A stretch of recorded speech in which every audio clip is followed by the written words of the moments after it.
Saya selalu anggap bahwa kebebasan itu nggak boleh sedikit pun ditukar tambahkan dengan apapun pada pemerintah. Kata Albert Camus, freedom is not a gift from a state or a leader, but a possession to be won every day by the effort of each and union of all. Kebebasan itu bukan hadiah dari negara, tapi hak yang mesti diperjuangkan setiap hari oleh setiap orang dengan cara sendiri dan dengan usaha bersama. Terima kasih.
Bahkan presiden menyebar hoax itu dari sudut pandang definisi itu.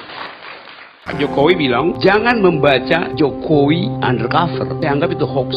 Tentu kita bisa bikin semacam simulasi dari mana Pak Jokowi tahu. Kalau ada wartawan tanya dia akan bilang kata Pak Tito Polri. Pak Tito rektor UI atau rektor IPB itu. Loh, itu buku itu nggak pernah dilarang. Kalau dilarang, dasarnya apa? Berbahaya secara ideologis. Yang ada di publik adalah buku itu tidak ilmiah. Yang mesti menentukan ilmiah tidaknya itu adalah saya akademisi. Jadi Anda lihat paradoksnya itu. Sesuatu disebut tidak ilmiah, tapi dilarang diputuskan status ilmiahnya di kampus. Jadi rejim itu, kalau dia terus-menerus mengendalikan kebenaran, artinya ada kebohongan yang tidak disembunyikan. Devil's advocate. Itu sama dengan mengatakan bahwa iblis tidak pernah berbohong. Iblis memang tidak pernah berbohong. Dia hanya menguji orang supaya kebenaran kita itu terus-menerus terpelihara. Orde Baru, dulu yang namanya Jenkins Papers, Soeharto and his General, itu dianggap sebagai hoax. Sebelumnya ada Cornell Papers, juga dianggap sebagai hoax itu. Belakangan ada Panama Papers, juga dianggap sebagai hoax itu. Tetapi fungsinya adalah mengingatkan ada yang disembunyikan oleh rezim. Sekarang kita punya KUHP yang mengatur tentang fitnah segala macam itu. Tapi pemerintah ingin lebih dari itu, yaitu mengatur cara orang berpendapat. Itu bibit dari totalitarianisme. Tentu Anda nggak bisa bayangin totaliter pakai tentara, pakai polisi. Itu zaman dulu. Tapi totalitarianisme sekarang itu bisa dilakukan dengan cara yang sangat hegemonik, dengan soft power, mengontrol pikiran orang. It's a kind of totalitarianism. Kebebasan itu bukan hadiah dari negara, tapi hak yang mesti diperjuangkan setiap hari oleh setiap orang dengan cara sendiri dan dengan usaha bersama. Terima kasih. Dulu di zaman Yunani, dalam mitologi Yunani ada seorang raja yang dianggap sebagai raja yang bijaksana. Karena setiap malam dia undang satu warganya tidur di ranjang emasnya. Malam-malam si raja ngintip, kalau rakyatnya tubuhnya lebih panjang dari ranjang emas si raja, digergaji kakinya. Kalau lebih pendek ditarik supaya fit and proper, pas panjangnya dengan panjang raja tuh. Jadi dia layani publik itu, tetapi dengan ukurannya sendiri, dan kebenaran semacam itu yang disebut sebagai gejala awal otoritarianisme. Pak Ahok bilang begini, Jakarta Human Development Index-nya tertinggi se-Indonesia 2 tahun berturut-turut. Oleh karena itu dia dapat award 4 kali. Sebagai fakta benar, tetapi sebagai pesan politik itu adalah hoax. Karena nggak ada gunanya menyebut itu. Karena dari 10 tahun lalu, 12 tahun lalu, Jakarta selalu di atas memang. Karena ibu kota dengan APBN 70 triliun. Nama menterinya Etienne Silhouette. Ya, hoax ini dari zaman dulu jalan. Saya kasih contoh cepet-cepet. Dulu di Prancis ada seorang pemimpin, menteri. Dia itu setiap hari bilang, Prancis nggak ada masalah, kita punya banyak uang. Tapi besoknya dia keliling, majakin rakyat. Bahkan pintu rumah yang kelihatan agak mewah dipajakin itu. Pajak pintu rumah itu, ya bayangin. Jadi dia berbohong terus setiap hari. Saking keselnya orang, rakyat Prancis, si menteri itu kalau digambarkan di media massa, di pers, cuman digambarin hitam putihnya aja tuh. Nggak pernah mukanya. Orang kesel jadi dibikin hitam putih. Bentuknya siluet. Jadi dari nama menteri itu dibuatkan meme yang mengolok-olok. Saya nggak tahu siapa yang akan kita jadikan siluet hari ini nih dalam pembicaraan semacam ini. Menteri kah? Atau dia di tingkat lebih di atas lagi tuh?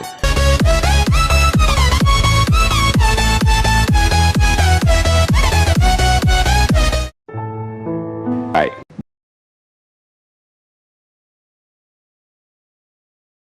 Pas yang berpikir, makasih, mengeluarkan dalilnya, yaitu ingin mengganti pemerintah itu. Nah, kita hari ini dipanaskan oleh politik justru karena gak ada kejelasan apa sebetulnya yang sedang dipertengkarkan itu. Saya tertarik keterangan dari Ibu Megawati beberapa hari lalu yang secara otoritatif mengatakan bahwa kader partai itu adalah petugas partai. Apakah Ibu Megawati benar-benar mengucapkan pikirannya pada waktu itu sebagai dalil politik atau sebagai ekspresi dari semacam arogansi untuk mengatur tuh? Gak pernah ada keterangan tentang itu, sehingga orang berapa-apa apa yang terjadi sebetulnya tuh. Presiden adalah petugas partai. Presiden adalah petugas partai. Petugas partai. Karena memang dia di-brief oleh partai untuk mengucapkan kepentingan partai. Ucapan itu diselenggarakan dalam satu kultur yang feodalistik, sehingga orang bingung yang mana pesannya itu.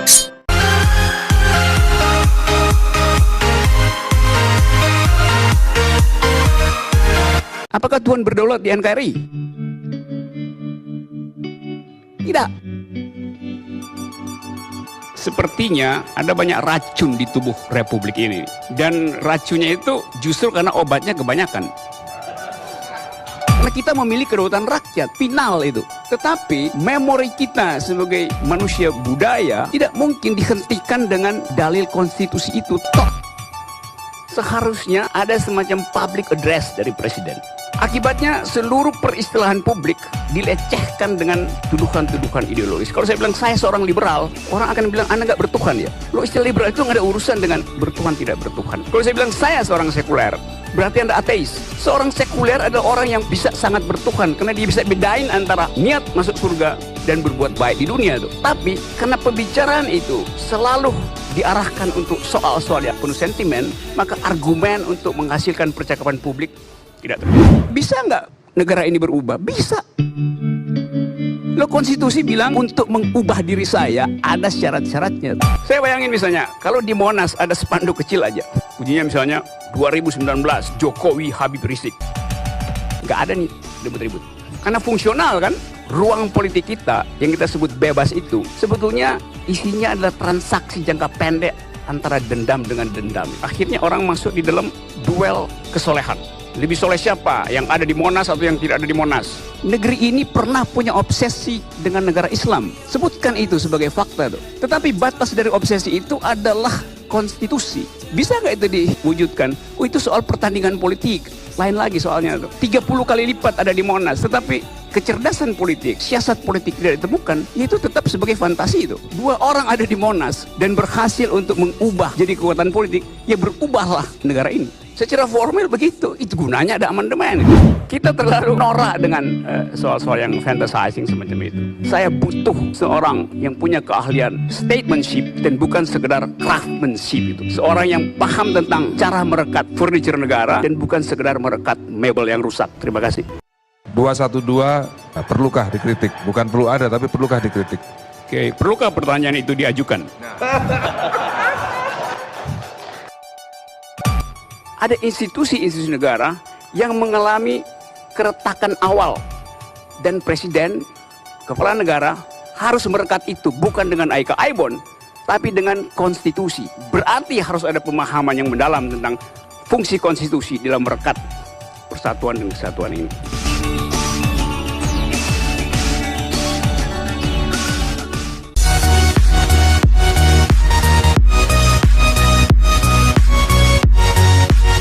Saya mau ambil risiko berseberangan secara habis-habisan dengan saudara, sebab dalil kita bernegara dibikin kacau karena retorikanya diucapkan berlebih, substansinya enggak. Hak imunitas itu jangan didewakan. Seharusnya kita mulai cicil untuk menghilangkan hak imunitas itu, baik pada DPR maupun pada presiden. Kalau presiden imun, DPR imun, dua-duanya saya yang kasih makan ketimun. Dalam bahasa Inggris namanya watchdog gitu. Tapi kalau saya terjemahin nanti orang marah tuh. Anjing penjaga, mengawasi. Isi dari kedaulatan itu adalah perintah untuk menyelenggarakan keadilan. Kayak itu disebut DPR adalah watchdog. Watchdog terhadap siapa? Ya terhadap pemerintah, terhadap eksekutif. Anggota DPR saya utus ke parlemen untuk me-watch pemerintah, supaya dia supaya dia menggonggongi pemerintah. Itu namanya pengawasan. Sekarang MD3 itu dia menggonggongi saya. Kan ajaib kan? Gua suruh lu gonggongin pemerintah, malah lu gonggongi tuan lu. Kan itu logikanya di mana tuh? Produk DPR itu KW12, nggak ada mutunya tuh. Logikanya nggak nyampe, ditambal pakai logistik. Ini lelucon paling indah yang pernah dibikin oleh DPR. Kita lihat asal-usul dari konsep yang disebut sebagai etika parlementarian. Itu yang tidak diajarkan di dalam partai politik. Sehingga orang yang datang ke parlemen itu datang dengan otak kosong tentang parliamentarian ethics itu. Akibatnya penyusunan undang-undang itu sekedar didasarkan pada transaksi kepentingan pragmatik. Bukan konsep yang basisnya konstitusi itu. Sebab DPR itu diminta untuk menghasilkan produk yang betul-betul koheren, masuk akal, berguna, jangka panjang. Karena kedaulatan tidak diserahkan total habis-habisan ke DPR. Kita memang lagi berupaya untuk menghasilkan DPR yang bermutu. Kalau disebut transisi demokrasi adalah dua gerak keluar dari otoritarianisme dan gerak masuk ke demokrasi itu. Nah, kita baru pada tahap gerak pertama, keluar dari, belum masuk ke. Karena itu tadi mental orde baru masih menyusup, carry over ke dalam sistem parlemen sekarang.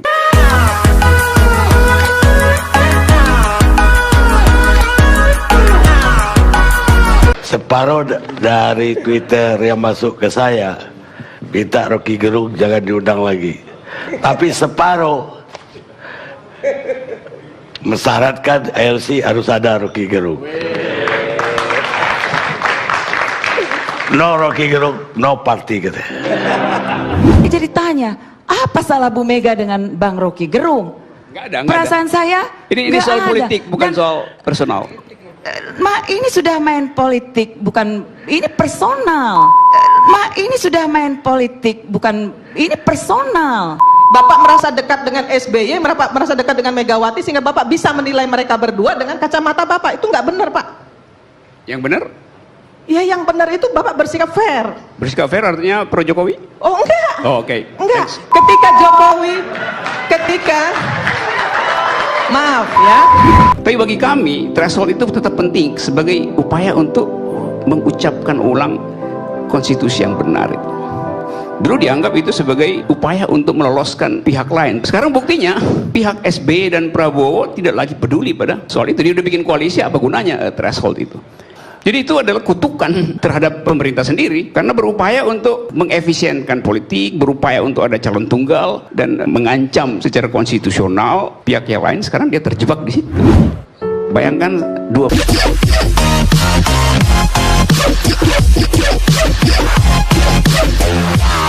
Karena mulut badan binasa itu. Kendati butut tapi tetap ingin kuasa itu. Itu hal yang remeh-temeh, tapi karena ada problem margin elektabilitas, maka berebutlah kita di situ tuh. Lalu kita berhenti berargumen kampanye tentang ide, tentang visi.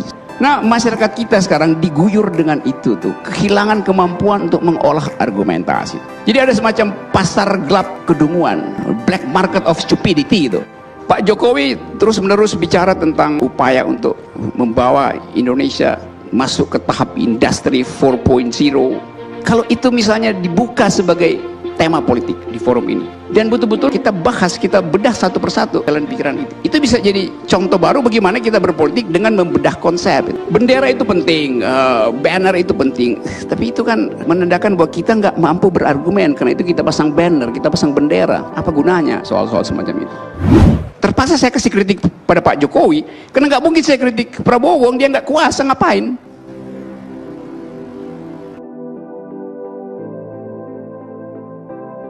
Ya jangan terlalu baper lah dalam menghadapi gejala semacam ini. Itu pentingnya ada pihak ketiga yang duduk untuk jadi semacam devil's advocate, menguji oposisi, menguji petahana.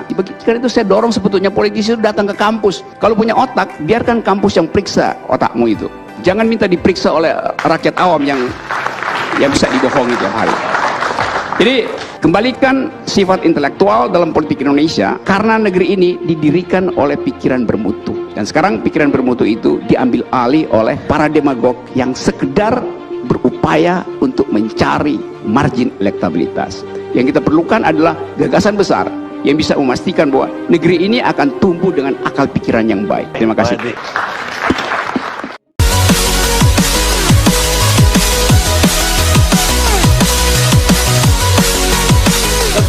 Hoax itu pernah dilakukan oleh seorang yang namanya Alan Sokal, seorang profesor fisik di New York University. Dia menulis satu paper tajam di majalah Social Text, majalah yang diasuh oleh profesor-profesor ilmu sosial. Setelah terbit artikel itu, Alan kemudian terkenal sebagai Alan Hoax. Alan Sokal bilang begini, saya barusan menipu Anda. Itu membuktikan bahwa Anda tidak kritis terhadap artikel saya. Karena artikel saya itu artikel buruk, Anda puji-puji. Artinya tidak ada review di dalam dunia akademis, bahkan terhadap artikel ilmiah. Apalagi di dunia politik, nggak ada review. Buat literasi, hentikan indoktrinasi itu.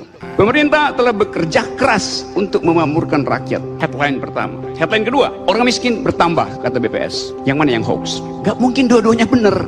Ditangkap polisi misalnya di jalan raya, dia akan tanya SIM-nya mana? Saya kasih tahu nih SIM-nya. KTP-nya mana? Loh, Pak polisi tahu nggak? SIM itu dibuat atas dasar KTP.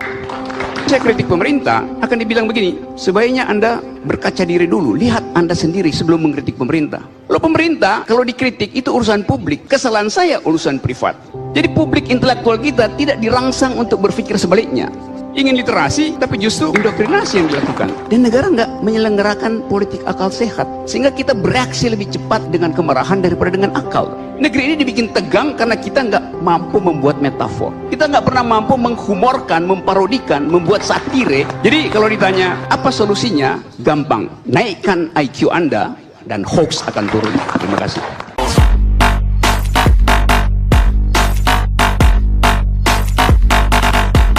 Tahun-tahun 40-an ada konflik sejenis. Ada seorang India beragama Muslim, sudah 5 hari dia di rumahnya, nggak bisa keluar karena ada mayoritas Hindu yang sedang mempersekusi minoritas Muslim. Ini keluarga miskin. Dia keluar rumah untuk membeli susu bayinya dan dia di Uber, terbunuhlah dia. Pertanyaan saya, apakah dia tewas karena dia Muslim atau karena dia miskin? Kalau dia kaya, dia bisa pakai helikopter untuk pergi beli susu ke Plaza Indonesia karena dia punya uang. Tapi karena dia nggak punya uang, dia meninggal di situ. Jadi kita berpikir ulang, apa social origins dari kekerasan. Tiap kali ada masalah, lihat Pancasila itu. Padahal yang terjadi adalah sebaliknya tuh. Kita tidak mempraktekkan ketuhanan yang Maha Esa sebetulnya. Nah itu saya selalu usulkan, sebaiknya diganti sila pertama itu interpretasinya atau wordingnya tuh. Ketuhanan yang adil dan beradab, mestinya begitu. Dan sila kemanusiaan ganti aja, kemanusiaan yang Maha Esa. Karena itu yang tidak kita punya itu. Buat orang miskin, hidup itu adalah tragedi. Buat yang berkuasa, hidup adalah komedi itu. Apa itu kegiatan sosial? Coba kita lihat sedikit istilah-istilah yang ada. Kalau itu kegiatan filantropis, maka dia tidak boleh dipamerkan di ruang publik, karena itu menyangkut kejujuran orang untuk membantu manusia. Benar tadi, datangi si miskin itu, diam-diam, kalau bisa jangan dia tahu siapa yang memberi. Itu yang terjadi kemarin di Monas adalah bahwa tampilan politisnya terlalu terlihat. Saya terangkan tanpa menjawab saudara, karena itu keluh kesah. Kita anggap aja itu semacam jedah dari orang yang frustrasi karena elektabilitas turun. Penyelenggara ini adalah gagalnya sosial. Masa hal yang sederhana itu juga nggak bisa paham? Ya, Anda juga jangan ditujukan ke dia itu, cepat ada ke publik.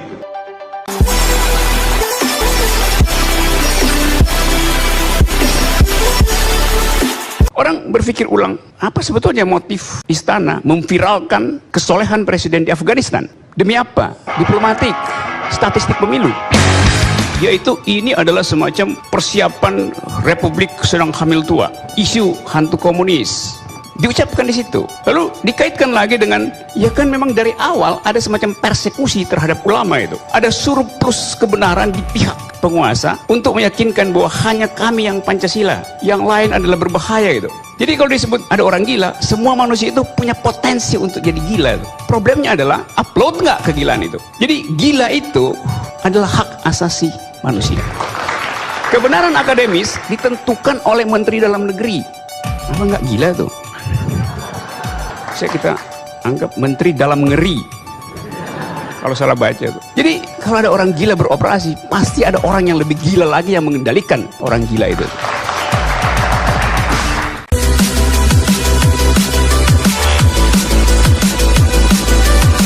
Asbabun nusul dari korupsi adalah politik.